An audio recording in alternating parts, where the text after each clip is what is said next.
Argentina umumkan skuad PSSI kantongi cara Messi mau bermain di Indonesia.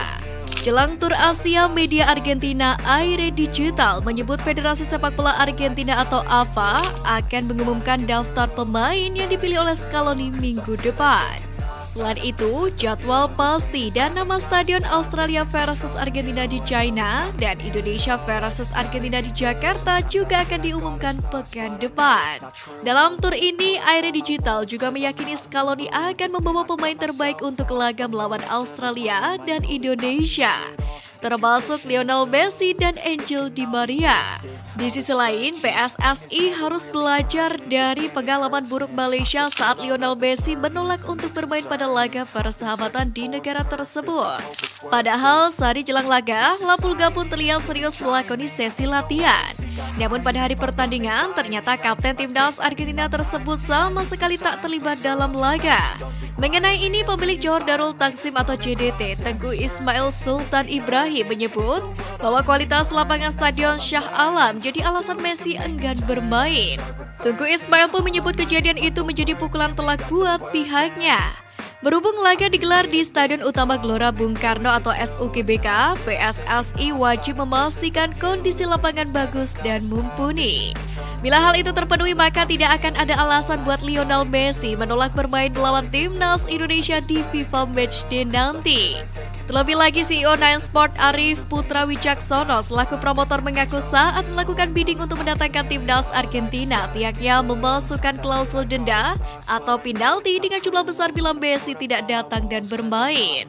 Tidak bisa dipungkiri, Lionel Messi bakal menjadi magnet dari timnas Argentina saat ke Indonesia pada FIFA Matchday Juni nanti. Bahkan untuk menghadapi tim jawara Piala Dunia ini, Sintayong dan jajarannya memajukan jadwal latihan guna melakukan persiapan yang matang. Deretan pemain yang bisa diboyong Indra Syafri ke Asian Games 2023. Pertama, Ronaldo Kuate. Ronaldo Kuate sebenarnya menjadi bagian dari rencana Indra Syafri pada SEA Games 2023. Ronaldo bahkan sempat dipanggil mengikuti pemusatan latihan. Namun sayang, beberapa hari jelang berlaga di SEA Games, Ronaldo mengalami cedera.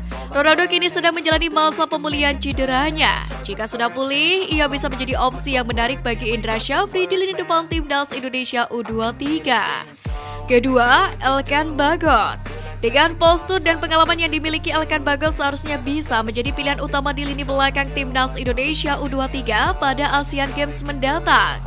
Bagot akan menjadi tembok yang sangat susah ditembus. Selain itu, Elkan Bagot juga sudah sangat berpengalaman memperkuat timnas Indonesia senior. Di sisi lain, ketersediaan Elkan Bagot pada Asian Games 2023 akan tergantung pada kebijakan klubnya nanti. Ketiga, Doni Tripamungkas. Doni Tripamungkas menjadi nama lain yang layak untuk diperhitungkan oleh Indra Syafri. Doni memiliki pengalaman segudang meski usianya masih sangat muda. Doni memiliki kaki kiri yang luar biasa, di mana ia kerap menjadi eksekutor bola-bola mati di Persija Jakarta dan timnas Indonesia U20.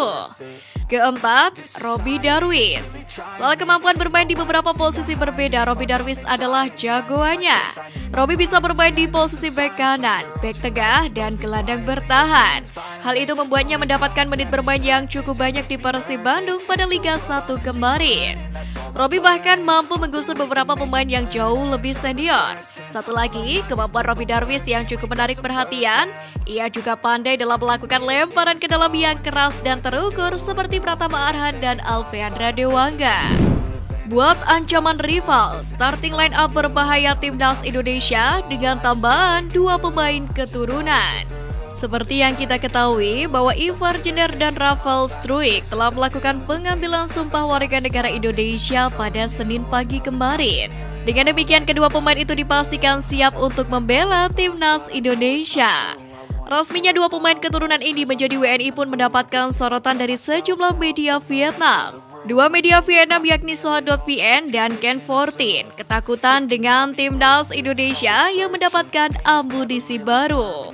Media tersebut mengatakan kehadiran 2 pemain keturunan ini di timnas Indonesia membuat mereka waspada, mengingat Vietnam sendiri akan bertemu dengan skuad Garuda di Piala Asia 2023 mendatang. Hadirnya 2 pemain tambahan kelas Eropa tentu semakin membuat Sintayong leluasa dalam menentukan skuad terbaiknya.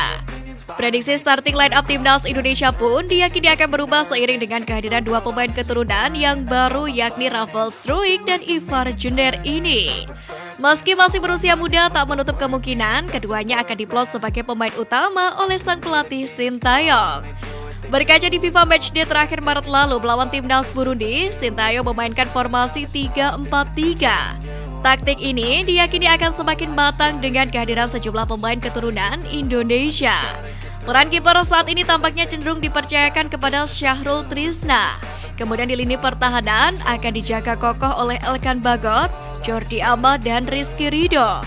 Melipir ke lini tengah, Sintayong memainkan peran Sandi Walsh dan Sain Patinama di sisi sayap kanan dan kiri.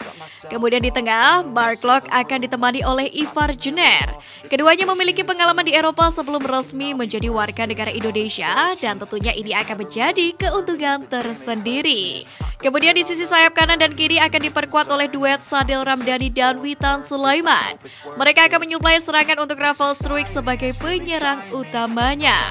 Pengalaman Rafael di Belanda diyakini mampu memberikan perubahan dalam daya gedor kali ini.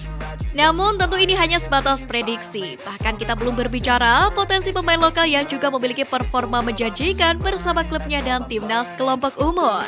Dengan demikian akan tersaji pula persaingan sengit antar pemain untuk berebut tempat utama di line up Sintayong. Menarik untuk dinantikan.